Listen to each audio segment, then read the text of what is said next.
속에서 실질적인 우리 예레미야서의 끝을 보게 됩니다. 52장 말씀은 사실은 이제 뭐 코다 내지는 뭐 사족과 같은 것이라 뭐 에필로그 뭐 이렇게 되나요?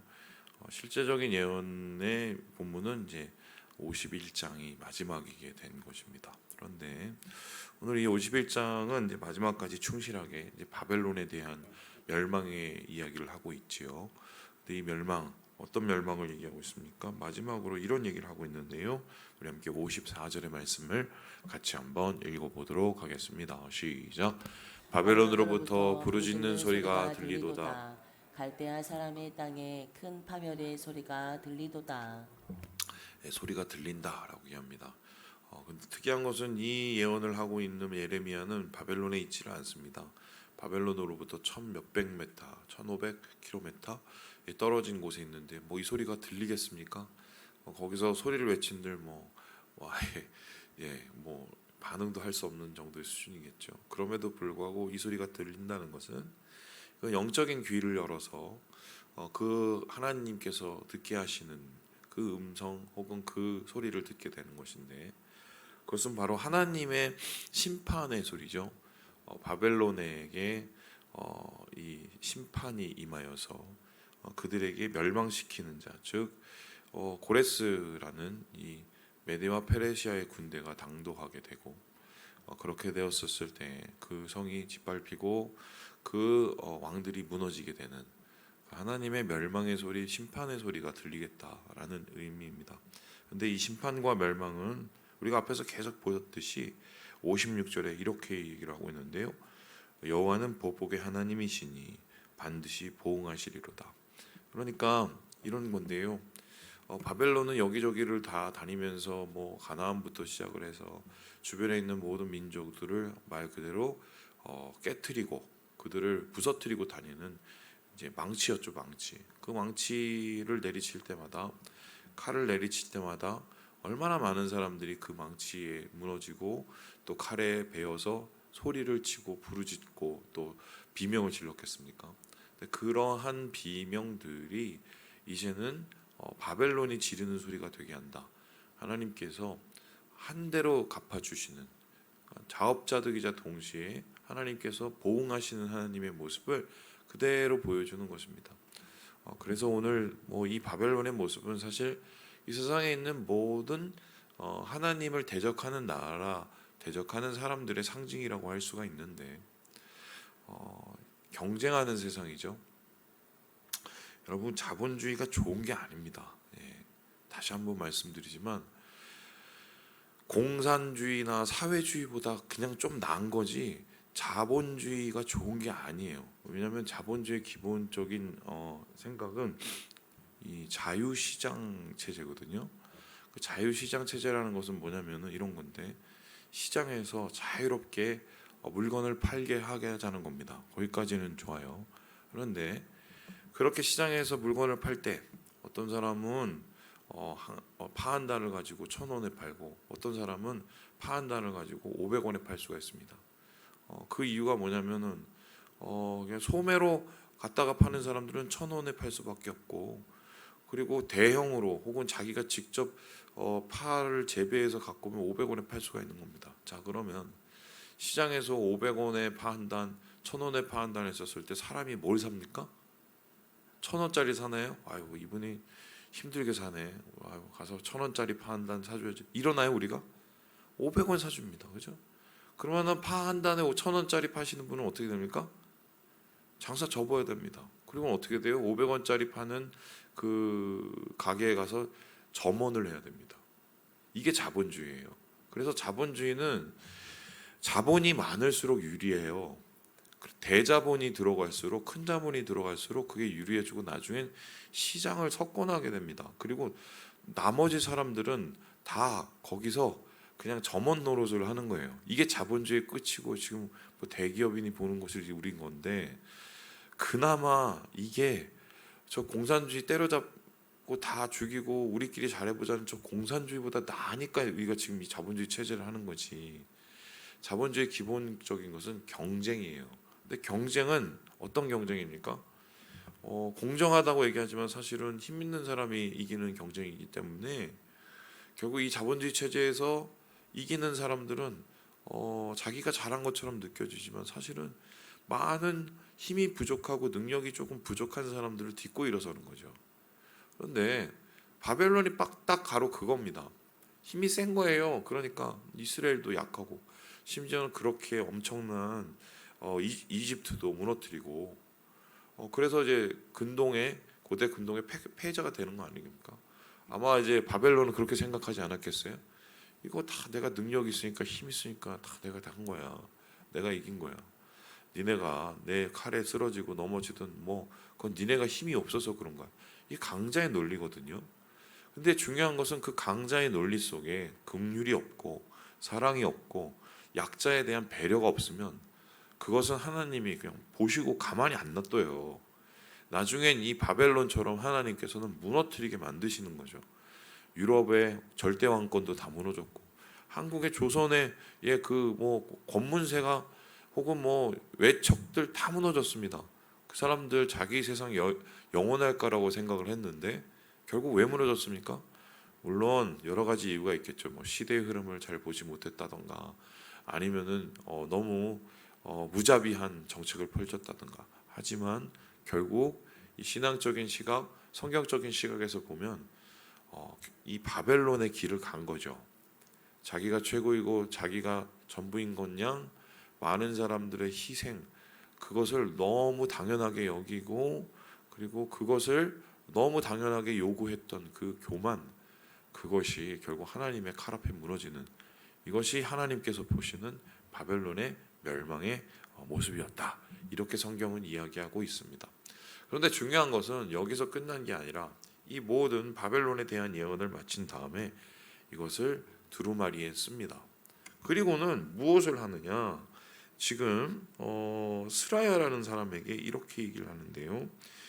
우리 함께 63절의 말씀을 같이 한번 읽어보도록 하겠습니다. 시작. 너는 이 책 읽기를 다 하에 책에 돌을 매어 유브라데 강 속에 던지며 뭐 책이 아니라 이제 당연히 두루마리겠고요. 그 두루마리를 이제 양피지겠죠. 이게 막 이렇게 접어서 돌돌돌 말아서 이제 갑니다. 왜 가냐면은 지금 59절에 보니까 시드기야 왕 때라고 나와 있으니까요. 이게 이제 한마디로 이스라엘 패망, 완전한 패망, 이제 3차 패망, 3차 포로 유배 때 있었던 일이니까 그때 이제 스라야라는 사람은 시드기야 왕과 함께 끌려가는 일종의 귀족이었죠. 근데 이 사람은 이제 어떤 사람이냐면 바룩의 형제입니다. 우리가 앞에서 쭉 읽었는데 바룩이라는 사람은 예레미야하고 친척지간이에요. 한 사촌 정도 되는데 그러면은 이 스라야도 예레미야하고 친척지간이었던 것 같습니다. 그러면 이런 소리가 되는데 스라야는 병창감 그러니까 뭔가 좀 이렇게 힘 있는 사람이었고 더불어서 예레미야의 호의적인 친척 관계였다. 근데 그 사람에게 두루마리를 들고 가라고 얘기를 합니다. 이 예언이 쓰여 있는 이 바벨론에 대한 예언이 쓰여 있는. 자 그러면 그걸 가져가서 뭘 하느냐?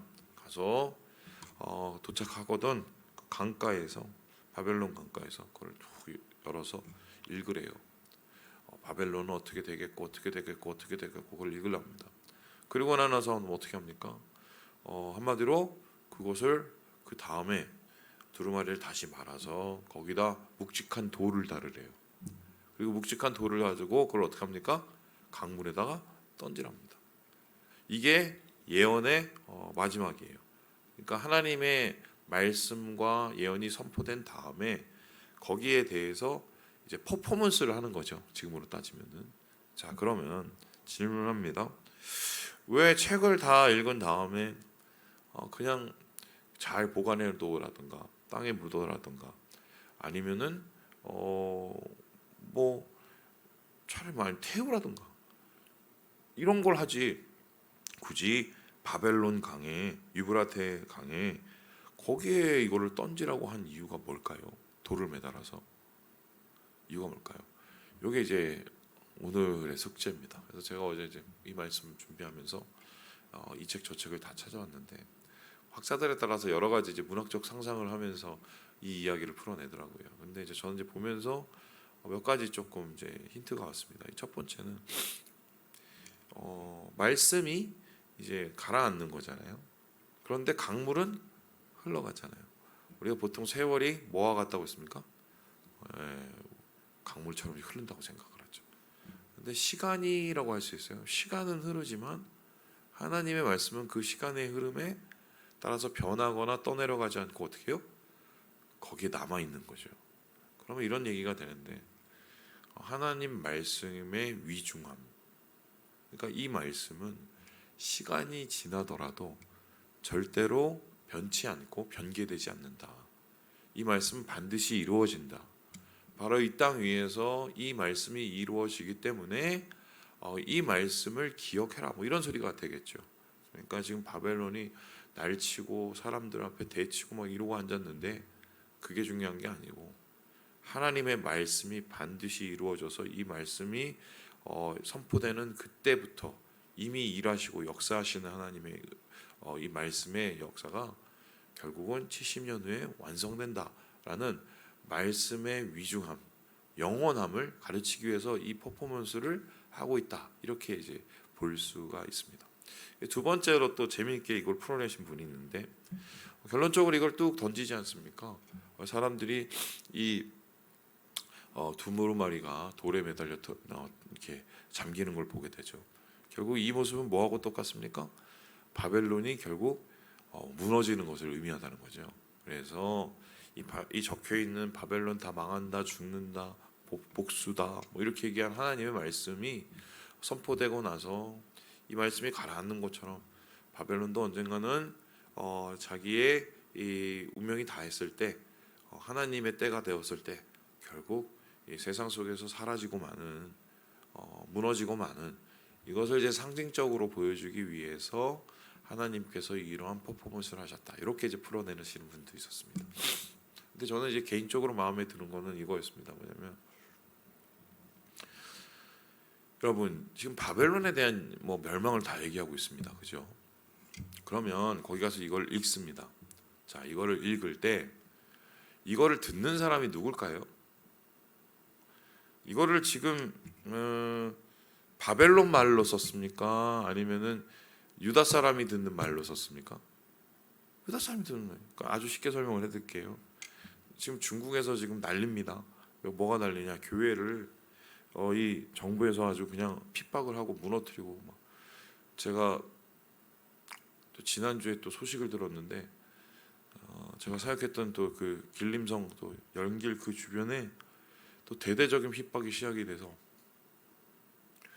거기는 그래도 좀 놔뒀거든요. 왜냐면은 조선족 자치구라 그래도 좀 자치구는 좀 내비둬요. 그리고 변방이라. 근데 아니나 다를까 이제 또 종교국하고 공안들이 닥치면서 교회를 하나씩 지금 허물고 있다는 소리를 제가 그래서 이거는 또 언제 끝나냐 제가 싶어갖고 지난주에 제가 얘기 듣고 되게 답답했거든요.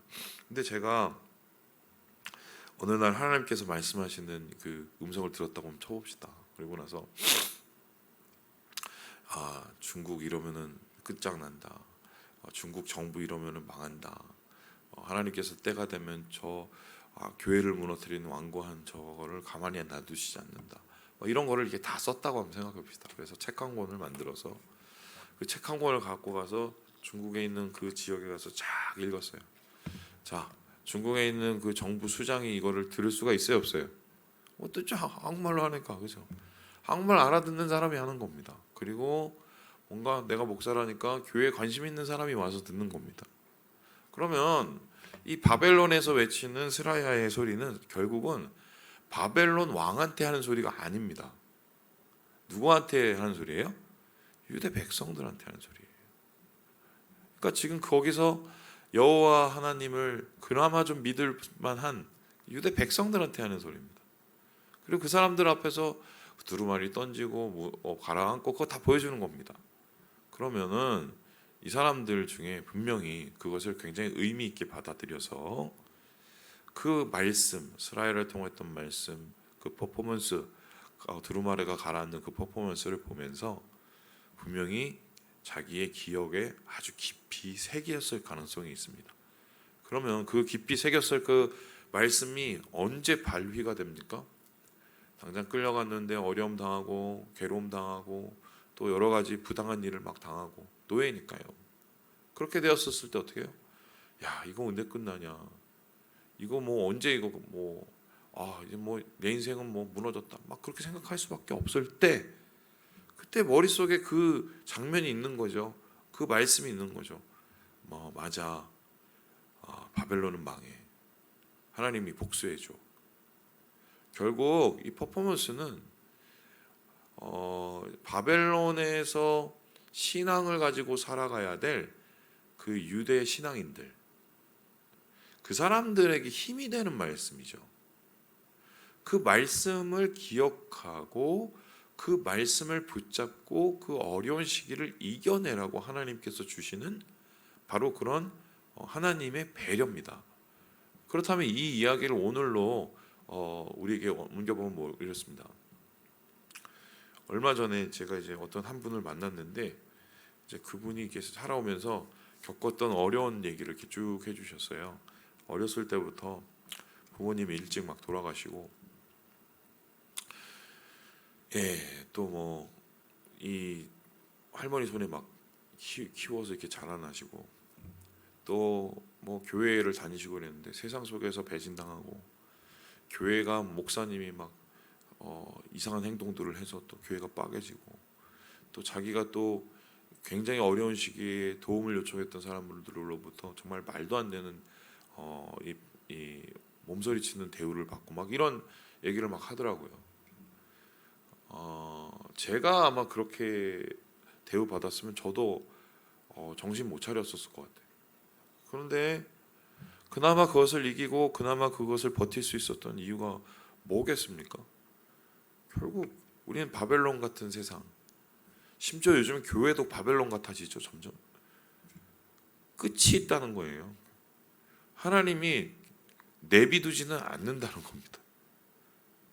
언젠가 때가 되었었을 때 그들의 칼이 그들을 다시 향하게 되고 스스로를, 그리고 그들이 했던 파멸들이 그들의 이야기가 되고, 뿐만 아니라 그들이 저질렀던 부정이 결국 자기의 이 파멸의 불씨가 된다는 걸 하나님이 이 오늘 말씀 속에서 해주시고, 이거 붙잡고 그 어려운 시기를 이겨낸다는 거죠.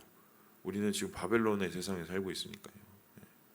그래서 이 말씀을 붙잡고 살아가는 사람은 좀 힘들 수도 있고 어려울 수도 있고 뭐 괴로울 수도 있고 또 뭐 넘어질 수도 있고, 그래도 완전히 무너지지는 않는 거죠. 왜 그렇습니까? 말씀을 기억하는 한. 그게 말씀이 우리에게 주는 유익입니다. 말씀은 단순히 이거 보고 있고 천국 가라고 있는 게 아닙니다. 물론 우리가 예수 믿고 구원받고 그 믿음을 가지고 천국 가기 위해서 우리가 신앙생활을 하는 것은 맞지만, 그러면은 저는 옛날 생각했어요. 예수 믿자마자 바로 죽으면 제일 좋죠. 땡이죠.